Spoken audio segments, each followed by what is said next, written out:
प्रिय दर्शकों, आप सभी का स्वागत है हमारे इस चैनल पर। दर्शकों, 23 तारीख को काल सर्पयोग ब्रह्मांड में बनता है। रशिया यूक्रेन पर सैन्य कार्रवाई करता है। बहुत स्पष्ट शब्दों में मैंने आपको वीडियो के माध्यम से बताया था कि 28 फरवरी को ब्रह्मांड में ग्रहों की बड़ी विचित्र परिस्थिति बन रही है, जो पहले कभी भी नहीं बनी। ऐसे में ये कुछ ना कुछ बड़ा घटित तो अवश्य करवाएगी, और कुछ बड़ा घटित ना हो इस संसार में ऐसा हो ही नहीं सकता। और यदि आप लोगों को मेरा वीडियो याद हो तो आप लोग अच्छी तरह समझ पाएंगे कि मैंने 28 फरवरी के लिए स्पेशली कहा था कि ये जो 15 दिन का कालखंड है, ये 15 दिन का कालखंड इस संसार के अंदर कुछ नेगेटिव हमें अवश्य देगा। और आप लोगों ने उन सब घटनाओं को घटित होते हुए भी देखा है। और उसके पश्चात मैंने आप लोगों को एक वीडियो के अंदर बताया भी था कि जैसे ही 8 मार्च को ये काल सर्पयोग खंडित होगा, पुनः स्थितियां सामान्य भी होंगी। और आप देख रहे हैं कि परिणाम क्या है कि रशिया ने यूक्रेन के साथ जो उसकी सैन्य कार्रवाई चल रही है, उसमें उसने सीज फायर का उसने ऐलान किया है।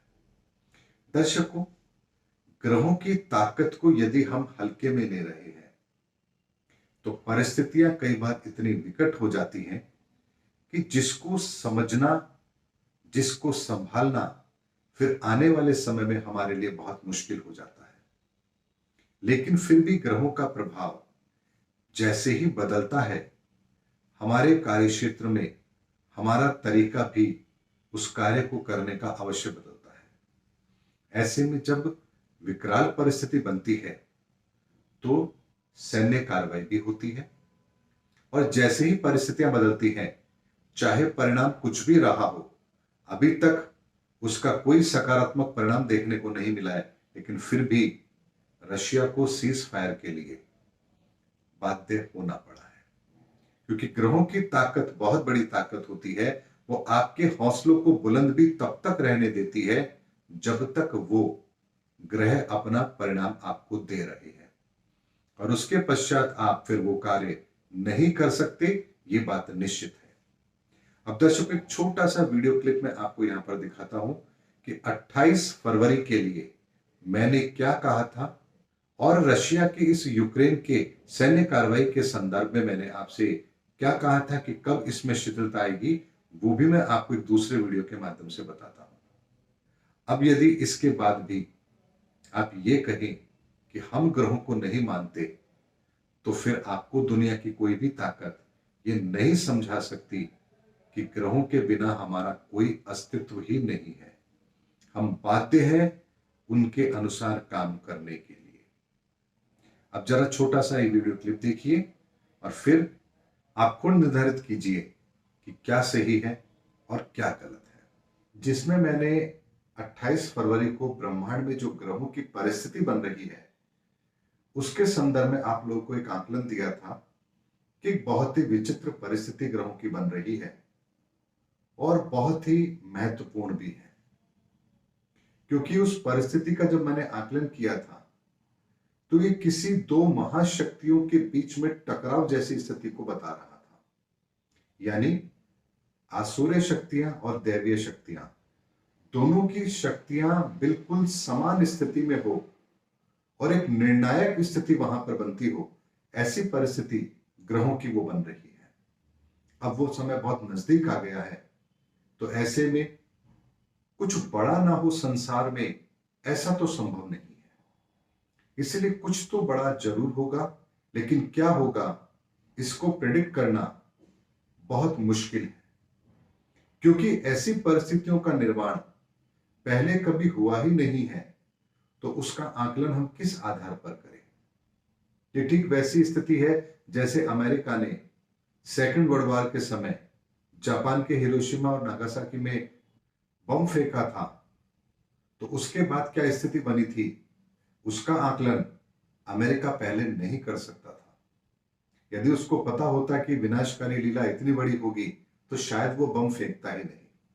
ऐसे में जो ब्रह्मांड के अंदर भी 28 फरवरी को जो परिस्थिति बन रही है, ये कुछ ना कुछ बड़ा तो जरूर कराएगी। अब वर्तमान परिस्थिति को हम देखें तो पाकिस्तान के अंदर सत्ता परिवर्तन जैसे माहौल की तैयारी की जा रही है। रशिया और यूक्रेन के बीच में युद्ध जैसी स्थिति अपनी चरम सीमा पर है। हालांकि विश्व के अंदर हर देश के अंदर कुछ परिस्थितियां ऐसी बनी हुई हैं जो बहुत कुछ नकारात्मक घटने की ओर इशारा कर रही हैं। लेकिन कैसे होगा, कितना होगा, क्या होगा, वो कदम लोग उठाएंगे या नहीं उठाएंगे, इस पर भी बहुत कुछ निर्भर करेगा।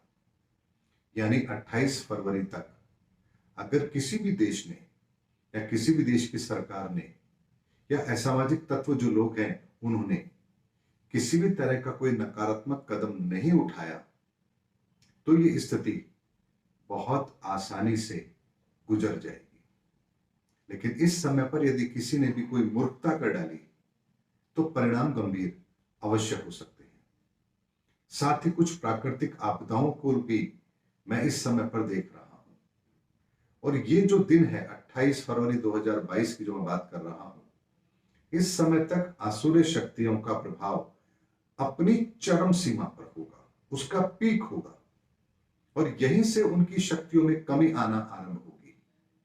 ऐसे में इस माहौल के अंदर वो किस तरह से अपनी प्रतिक्रिया इस संसार के अंदर देते हैं, यही विनाश की घटना के परिणामों को भी तय करेगी। ऐसे में यदि रशिया ने यूक्रेन पर कोई छोटी मोटी सैन्य कार्रवाई की तो भी परिणाम गंभीर हो सकते हैं। लेकिन ऐसा करना उनका अंतिम विकल्प होना चाहिए, ना कि किसी को डराने धमकाने के लिए। ऐसे में इस समय पर जो ग्रहों की परिस्थिति बन रही है और जिस तरह का माहौल पूरी दुनिया में चल रहा है, इसमें एक शांति की अपील जरूर होनी चाहिए।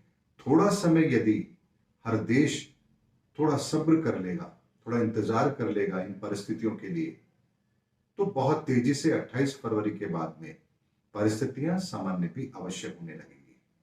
लेकिन तब तक ये माहौल पूरी तरह से गरमाया हुआ रहेगा और कुछ ना कुछ छोटी मोटी घटनाएं नहीं बल्कि बड़ी घटना इस समय पर हो ब्रह्मांड के अंदर ग्रहों की परिस्थिति के कारण से, इसको मैं अवश्य देख रहा हूं। लेकिन यदि कोई प्राकृतिक आपदा के तौर पर आ जाए तो ज्यादा बेहतर है कंपेयर टू कि हम कोई ऐसी परिस्थिति को जन्म दे दें जो हमारे लिए ही संभालना मुश्किल हो जाए। ऐसे में 24 अप्रैल तक की परिस्थितियां कब बन रही हैं, कब सुधर रही हैं, कब ये थोड़ा सा विकराल रूप लेंगी, इसके संदर्भ में आज आपको मैं इस वीडियो में जरूर बता रहा हूं। वर्तमान में जो परिस्थिति चल रही है ये 8 मार्च से पहले सामान्य नहीं होंगी। यानी जब 8 मार्च को चंद्रमा राहु केतु की परिधि से बाहर निकल करके काल सर्प योग को खंडित करेगा, तभी यहां पर आपको 15 दिन के लिए थोड़ी शिथिलता आती हुई नजर जरूर आएगी। दर्शकों, इस वीडियो क्लिप के बाद में आपके मन में भी कोई संशय नहीं रहा होगा कि परिस्थितियां कैसे बदलती हैं, तो स्थितियां भी जरूर बदलती हैं। और यदि आप लोगों को मेरा एक वीडियो और भी याद हो जिसमें मैंने ये भी कहा था कि प्रधानमंत्री नरेंद्र मोदी जी का अब तक का सबसे बड़ा राजयोग आरंभ होने जा रहा है। मंगल की महादशा उन्हें अब तक का सबसे बड़ा राजयोग दिलाने वाली है। और इस स्थिति के अंदर मुझे यह समझाने की आवश्यकता नहीं है कि जिस तरह का कद उनका इस घटनाक्रम के बाद पूरे विश्व में बढ़ा है वो किसी से भी छुपा हुआ नहीं है। और ये राजयोग जब आता है तो ऐसा ही होता है। आप देखिए जहां पूरे विश्व के अंदर किस तरह की परिस्थितियां हैं, विकराल परिस्थिति है, और उसके अंदर भी ग्रह आपको वो परिणाम दे रहे हैं, राजयोग के परिणाम दे रहे हैं। इससे बड़ी ग्रहों की ताकत और क्या आप समझेंगे। इसीलिए दर्शकों, इंसान बड़ा नहीं होता है, ग्रह बड़े होते हैं। यानी कि प्रकृति बहुत बड़ी चीज है, प्रकृति चाहे तो सब कुछ कर सकती है। उम्मीद करता हूं दर्शकों मेरा वीडियो आपको जरूर अच्छा लगा होगा। अगले वीडियो में आपसे फिर भेंट होगी, तब तक हमारे चैनल पर बने रहिए। जय हिंद, जय भारत।